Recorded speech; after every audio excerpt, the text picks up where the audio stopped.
Kejahatan memang tak mengenal batasan usia. Baru-baru ini, seorang siswi SMP jadi korban pemerkosaan hingga meninggal dunia. Pelakunya ternyata 4 orang remaja, 1 diantaranya merupakan siswa SMA dan 3 lainnya merupakan siswa SMP.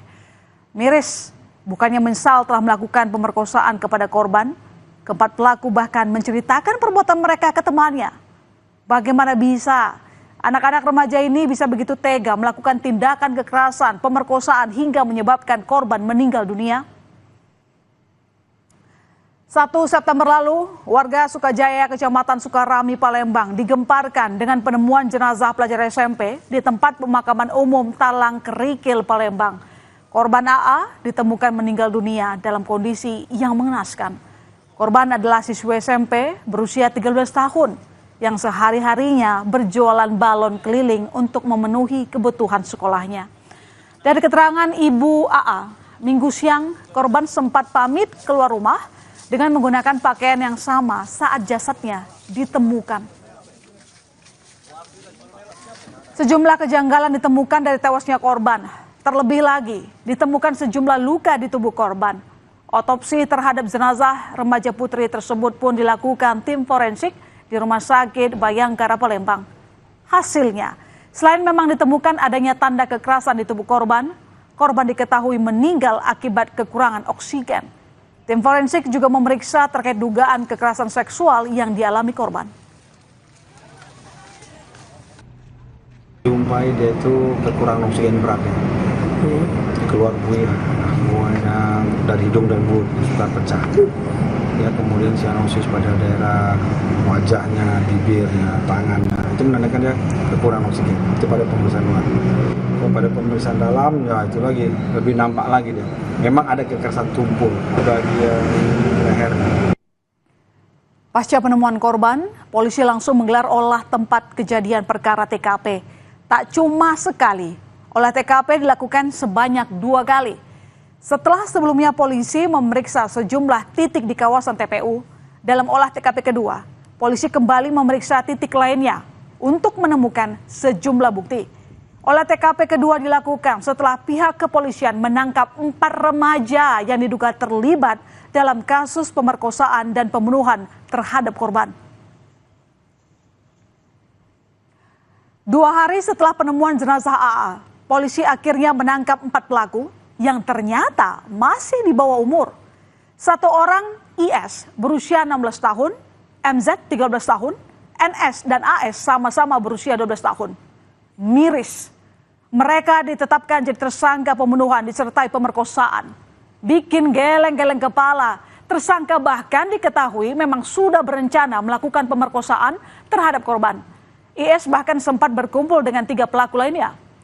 Para pelaku melemahkan korban hingga tak bisa melawan. Pencabulan maupun pemerkosaan telah ada upaya untuk melemahkan korban yang berdampak kepada korban meninggal dunia. Peristiwa tragis itu bermula saat salah satu tersangka yang berusia 16 tahun, IS, mengajak korban AA menonton kuda kepang di Pipareja, Kemuning. Namun ternyata korban malah dibawa ke tempat pemakaman umum. Disinilah aksi keji itu dilakukan para pelaku. Mereka memaksa dan melemahkan korban hingga sulit bernafas sampai meninggal dunia. Kejamnya, tak hanya sekali, para pelaku melakukan tindakan kekerasan seksual kepada korban 2 kali di lokasi berbeda. Setelah itu tersangka meninggalkan korban yang sudah meninggal dunia di lokasi ditemukannya jenazah AA. Keempatnya mengira kalau korban hanya pingsan. Bukannya takut atau menyesali perbuatannya, pelaku malah kembali nonton kuda kepang dan dengan bangganya menceritakan apa yang sudah ia lakukan kepada korban kepada temannya. Yang akhirnya temannya tersebut menjadi saksi dalam kasus kematian AA. Untuk menghindari kecurigaan keluarga korban, IS pelaku utama pembunuhan bahkan ikut tahlilan ke rumah korban pada 2 September lalu. Sementara pelaku lainnya, MZ, NS, dan AS sempat mendatangi kembali TKP saat warga ramai-ramai melihat jasad AA untuk menyamarkan jejak. Namun, sepintar-pintarnya bangkai ditutupi, baunya tetap tercium juga. Kenapa keempat remaja nekat memerkosa korban? Ternyata dari hasil pemeriksaan polisi, keempat remaja ini ternyata terpapar pornografi. IS, pelaku utama, bahkan mengoleksi konten pornografi di ponselnya. Tak bisa menahan diri, keempatnya lantas menjadikan AA remaja putri jadi korban. Keempatnya tidak menyadari tindakan mereka berakibat fatal yang menyebabkan kematian korban. Sungguh disayangkan, saudara. Remaja yang harusnya fokus belajar untuk mengejar cita-cita malah akrab dengan konten pornografi yang jelas dapat merusak masa depan mereka. Meski keempat remaja pelaku pembunuhan dan pemerkosaan sudah ditetapkan polisi sebagai tersangka dan dijerat pasal pembunuhan berencana, IS, pelaku utama, terancam hukuman pidana maksimal 15 tahun penjara. Namun 3 pelaku yang masih di bawah usia 14 tahun tidak akan ditahan. Polisi menyebut 3 pelaku yang tak ditahan akan dilakukan penangguhan di pusat rehabilitasi yang telah disiapkan. Menurut kriminolog anak Universitas Indonesia, Hanifah Hasna, penetapan hukuman kepada ketiga tersangka memang sudah sesuai dengan sistem peradilan pidana anak. Namun menurutnya, kejahatan dilakukan 4 tersangka terhadap siswi SMP adalah kejahatan luar biasa, sehingga perlu adanya revisi undang-undang untuk menangani kejadian serupa. Ketiga anak tersangka yang notabene di bawah 14 tahun, tentunya tidak dapat kami lakukan penahanan di rutan kepolisian.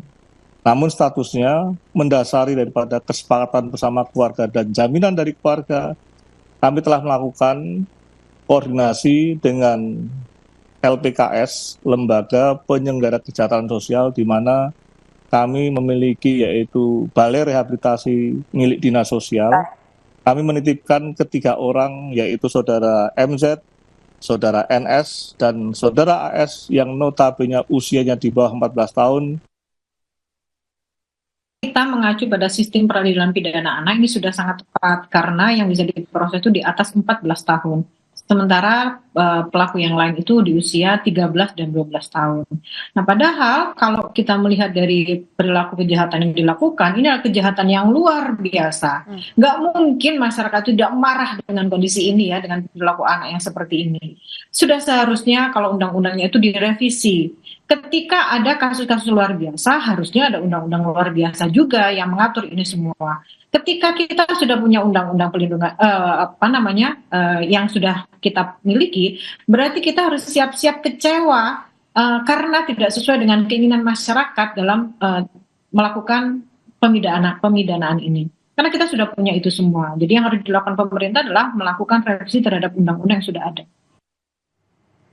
Setelah keempat pelaku ditangkap, keluarga korban meminta polisi untuk menjatuhkan hukuman yang setimpal kepada para pelaku. Kematian AA jelas telah meninggalkan duka mendalam bagi keluarga. Remaja putri yang rajin berjualan balon untuk memenuhi kebutuhan biaya pendidikan itu pergi untuk selamanya. Menangkap pelaku, kami ingin pelaku itu dihukum walaupun mereka di bawah umur. Jangan sampai ada lagi kejahatan yang lain. Jangan lagi ada yang namanya korban-korban yang lain. Kami pokoknya di bawah umur harus ada hukumannya. Dari kasus ini kita kembali diingatkan juga untuk belajar, terutama bagi para orang tua. Menjaga anak, mendidik anak adalah tugas berat namun harus dilakukan dengan maksimal.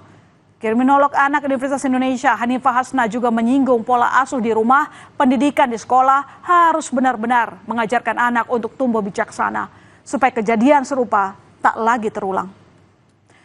Saudara, usai jeda, berita utama akan menyampaikan informasi terkait polisi menemukan senjata tajam dan sebuah surat wasiat yang berisi peninggalan warisan dan catatan utang di rumah pasangan lansia yang ditemukan tewas di rumahnya di kawasan Cipondoh, Kota Tangerang Selatan, Banten. Selengkapnya kami segera kembali.